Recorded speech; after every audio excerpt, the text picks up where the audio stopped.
Hi viewers, டேஸ்டான ரவா லட்டு எப்படி செய்யலான்னு பார்க்கலாம் வாங்க. 1 கப் ரவை எடுத்துக்கோங்க. 1/2 கப் சுகரை பவுடர் பண்ணி எடுத்து வச்சுக்கோங்க. 1 டீஸ்பூன் ஏலக்காய் பொடி, தேவையான முந்திரி திராட்சை, நல்லா காய்ச்சி ஆற வச்ச 1/4 கப் மில்க் எடுத்துக்கோங்க. பேன் வச்சு 2 டேபிள் ஸ்பூன் நெய் விட்டு நெய்யில் திராட்சை முந்திரியை நல்லா வறுத்து எடுத்துக்கோங்க.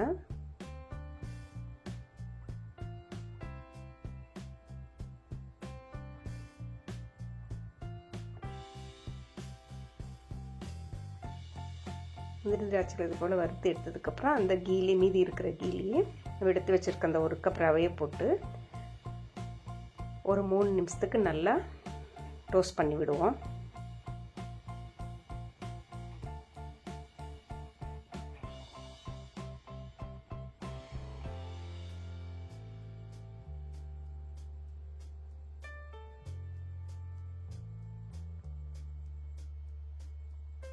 அதாவது இதில் இருக்க நெய் ரவையில் நல்லா ஒட்டுற அளவுக்கு நெய் ரவையோட கலக்கிற மாதிரி ஒரு 3 நிமிஷம் நல்லா இது போல் மினி ஃப்ளேமில் வச்சு டோஸ்ட் பண்ணி விடுங்க.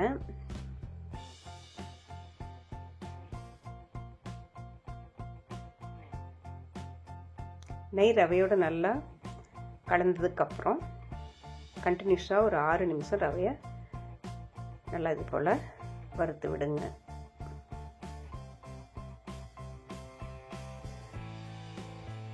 நீங்கள் ரவையை பொடி பண்ணி கூட பவுடர் சுகரோட ஆட் பண்ணியும் ரவா லட்டு பிடிக்கலாங்க. ஆனால் ரவையை இது போல் நீங்கள் நெய்யில் நல்லா வறுத்து அதில் பிடிக்கும்போது ரவை நல்லா கரகரப்பாக க்ரன்ச்சியாக சாப்பிட்றதுக்கு திராட்சை முந்திரியோட ரொம்ப டேஸ்ட்டாக இருக்கும், நெய் வாசனையோட.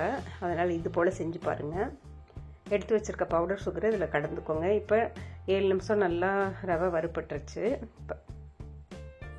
இப்போ இந்த மாதிரி ரவை கரக்கரன்னு டேஸ்ட்டாக இருக்கிறதுக்கு இந்த மாதிரி நீங்கள் வறுத்து ரெடி பண்ணிக்கோங்க. பவுடரிஸாக பண்ணுற ரவா லட்டு அது கொஞ்சம் வேறு மாதிரி மெத்தடில் இருக்கும். இது சாப்பிட்றதுக்கு ரொம்பவே இன்ட்ரெஸ்டிங்காக இருக்குங்க. 1 பிஞ்ச் சால்ட் போட்டுக்கோங்க. ஏலக்காய் பொடி இந்த ஸ்டேஜில் போட்டுக்கோங்க. எல்லாம் கலந்து விட்டு வறுத்து வச்சுருக்க முந்திரி திராட்சையும் கலந்து ஒரு 3 நிமிஷம் நல்லா சர்க்கரை எல்லாம் கலக்கிற மாதிரி நல்லா கலந்து விடுங்க. 1 டீஸ்பூன் இந்த ஸ்டேஜில் நான் கீ ஆட் பண்ணியிருக்கேன். உங்களுக்கு தேவைன்னா போட்டுக்கலாம். என்ன இந்த ரவைக்கு ஹைலைட்டாக கீ வாசனையோட ரவை நல்லா கீயில் வறுபட்டு கரகரப்பாக நமக்கு சாப்பிட்றதுக்கு இன்ட்ரெஸ்டிங்காக நெய் திராட்சையோட இருக்குங்க. அதனால் கீ கொஞ்சம் நான் கூடுதலாக போட்டிருக்கேன். இப்போ நல்லா திராட்சை முந்திரி இது போல் கலந்து விட்டுக்கோங்க. இப்போ நம்ம எடுத்து வச்சுருக்க 1/4 கப் பாலை இதில் விட்டுக்கோங்க. நல்லா காய்ச்சி ஆற வச்ச பால் தாங்க இது. இப்போ ரவை சூடாக தான் இருக்குது. அதில் இந்த பாலை ஊற்றி நல்லா இப்படி கலந்து விட்டுக்கோங்க. கொஞ்சம் வெதுவெதுப்பான அடுப்புலேருந்து இறக்கிக்கோங்க. வெதுவெதுப்பான ஃபார்மில் ரவை மாறினதும் நல்லது போல் கலந்து விட்டுட்டு இப்போ நீங்கள் கையில் ரவையை எடுத்து இப்படி இறுக்கி புழிஞ்சு பாருங்கள். இப்படி பிடிச்சி பார்க்கும்போது கையில் நம்ம இறுக்கி பிடிக்கும்போது உதிரியாக ரவை விழாமல் இருக்கணும்.